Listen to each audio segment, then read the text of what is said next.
Hello, everybody.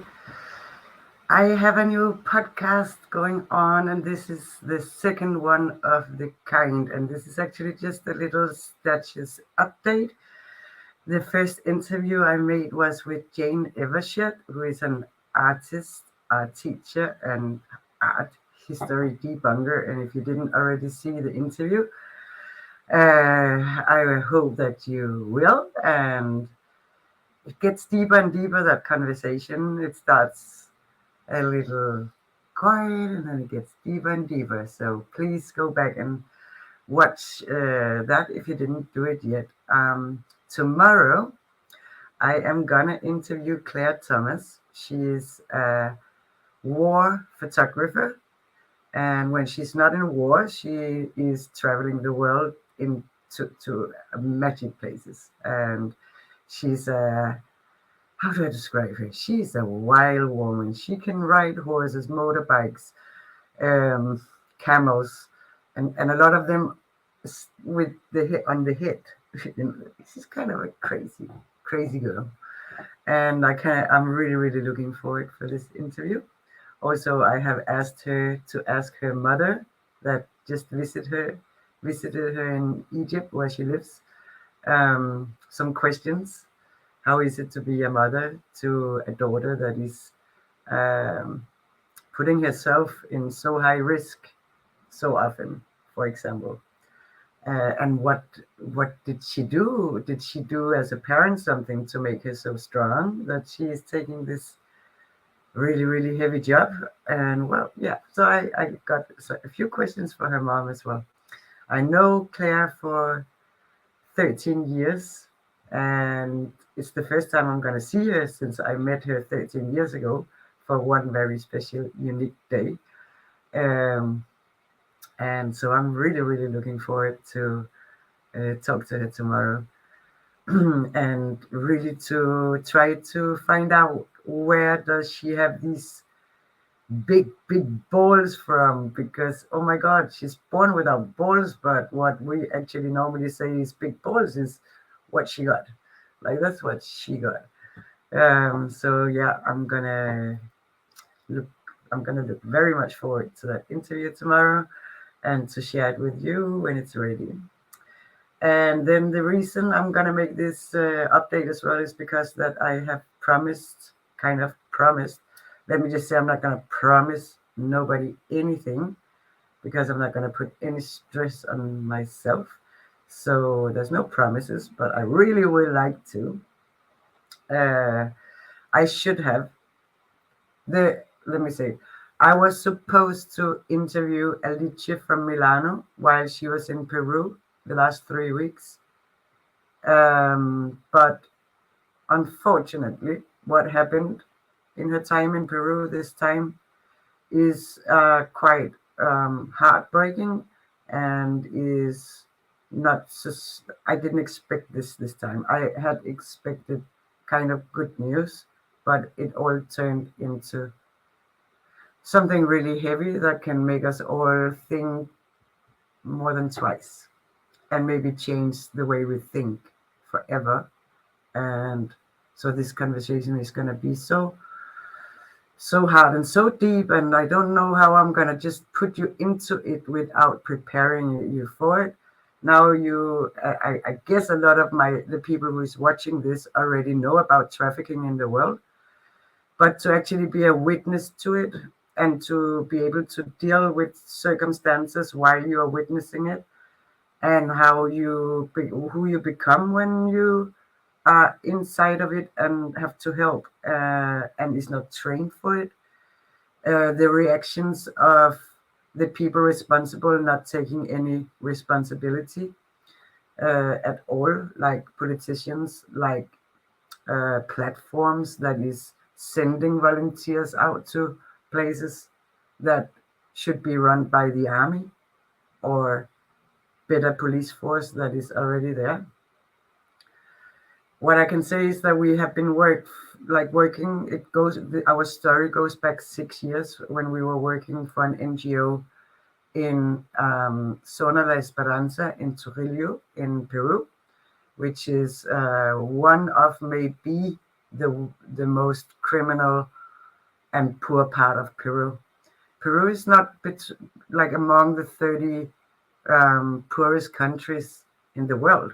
So when I realized that a lot of the volunteers that I met there had worked in Africa and in many different countries in Africa in NGOs, and they never experienced anything as what we are working in Peru,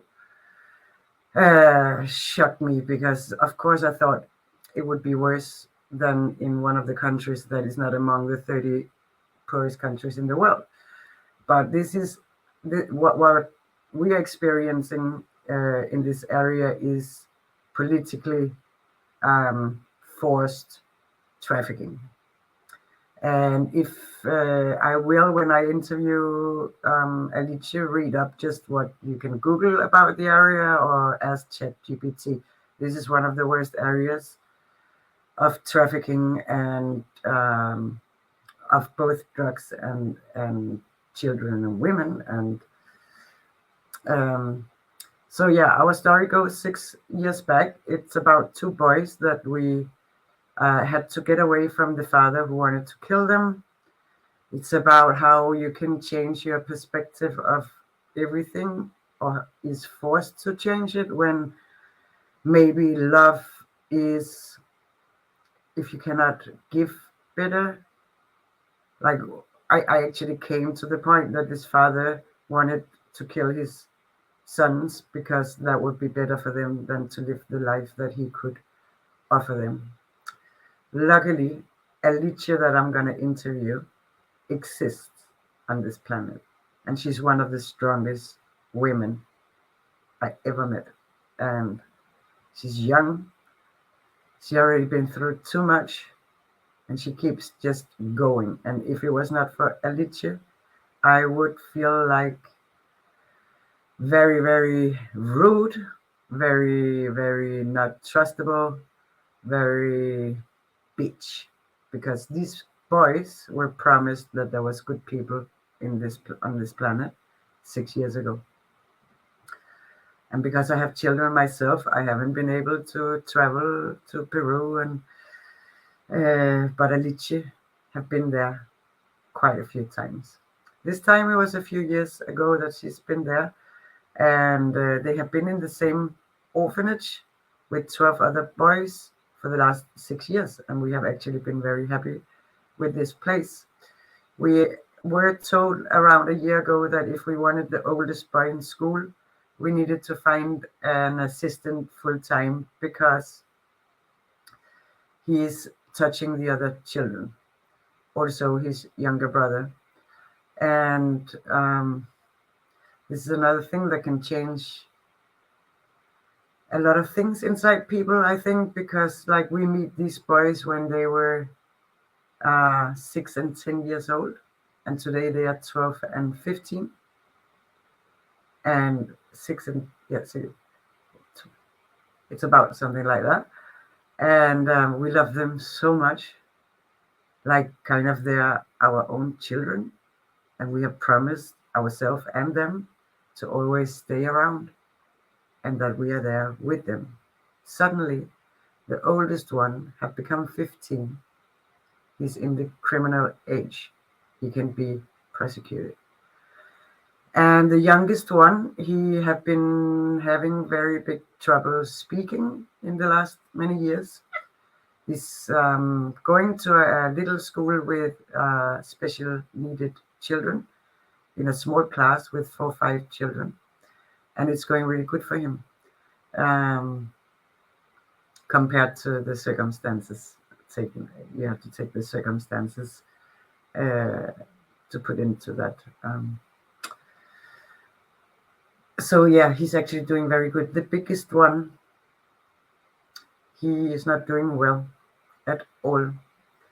And since the small one have become to remember more and more, and that his language is beginning to speak up also, then he have told the orphanage staff that his brother have touched him more than once. And there's also other of the children in the orphanage who have said the same. So when Alicia arrived in Peru 3 weeks ago, and we were supposed to go live with good news, the news story was that Alicia had to, the day after, go on an online meeting with a lawyer together with our oldest boy because of this situation that he had touched the other boys.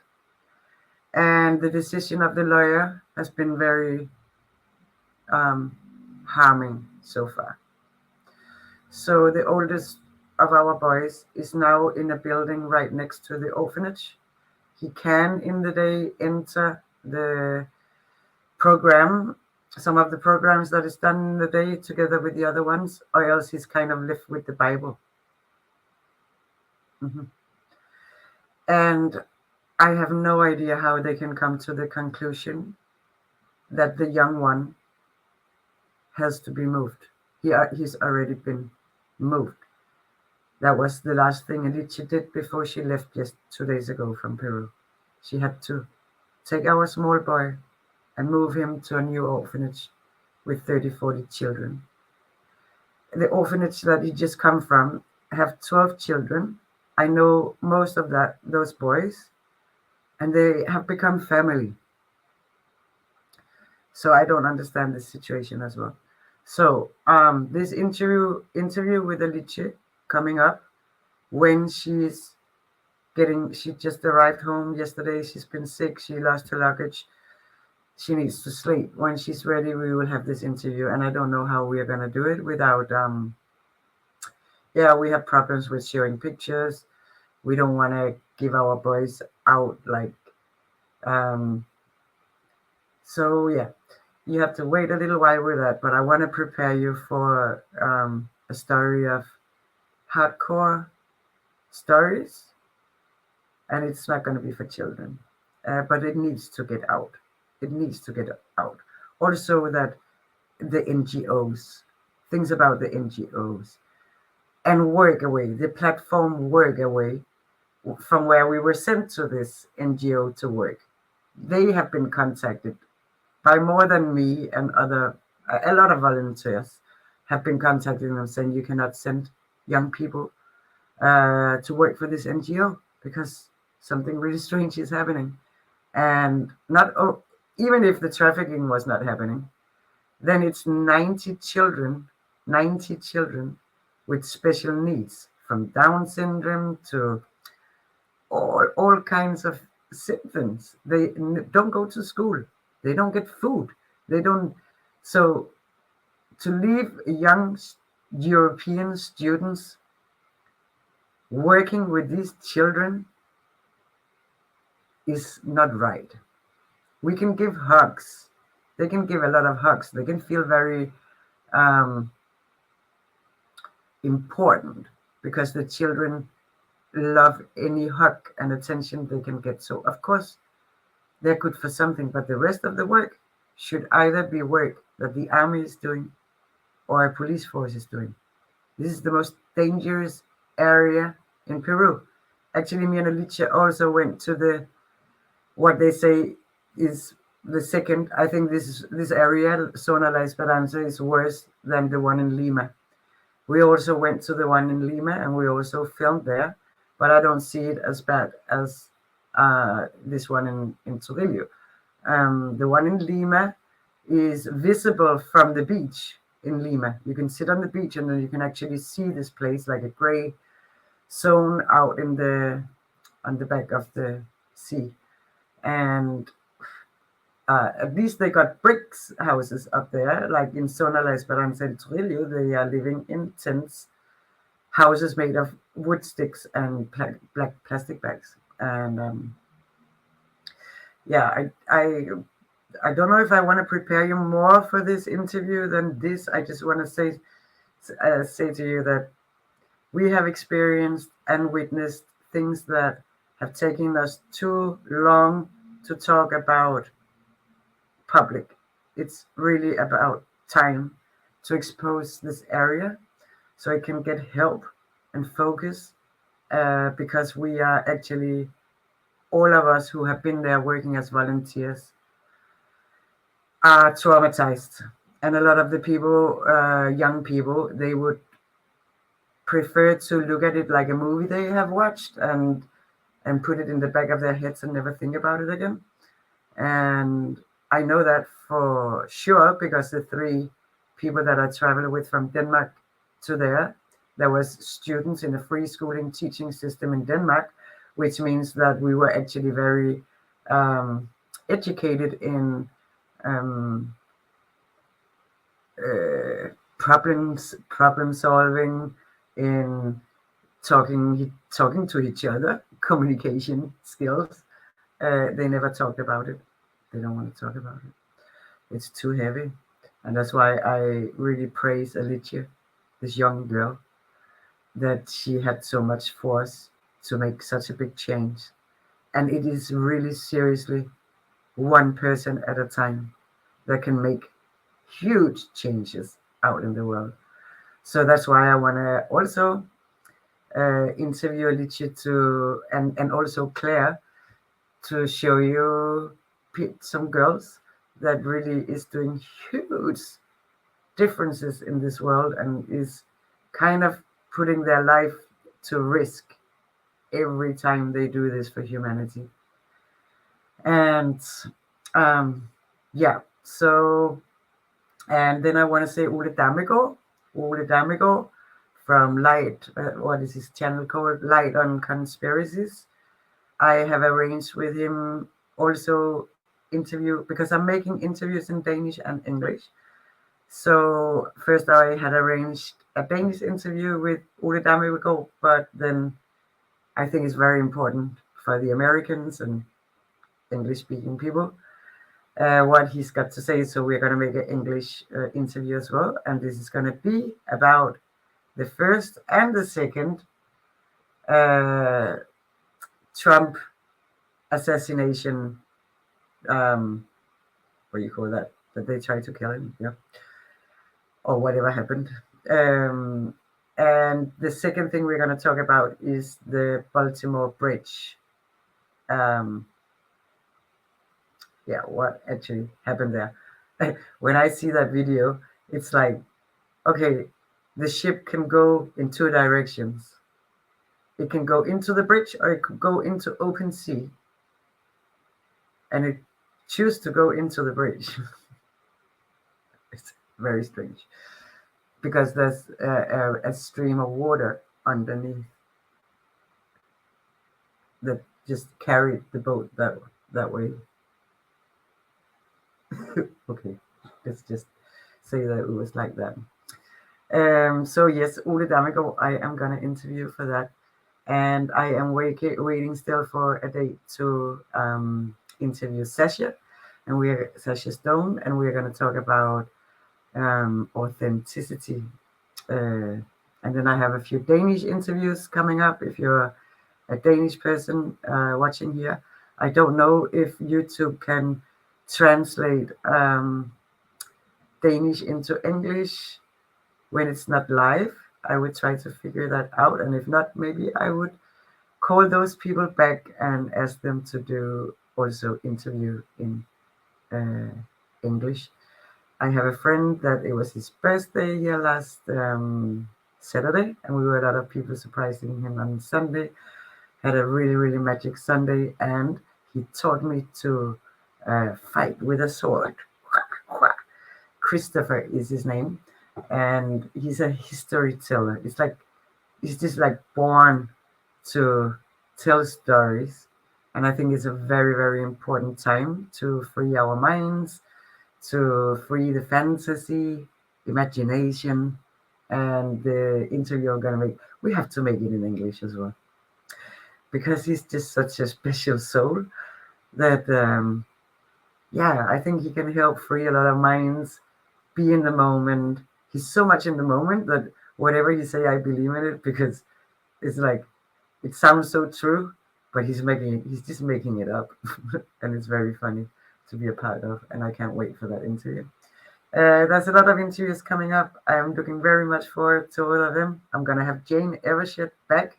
If you didn't see it already, please go and watch it. It's a conversation that gets deeper and deeper the longer you get into it.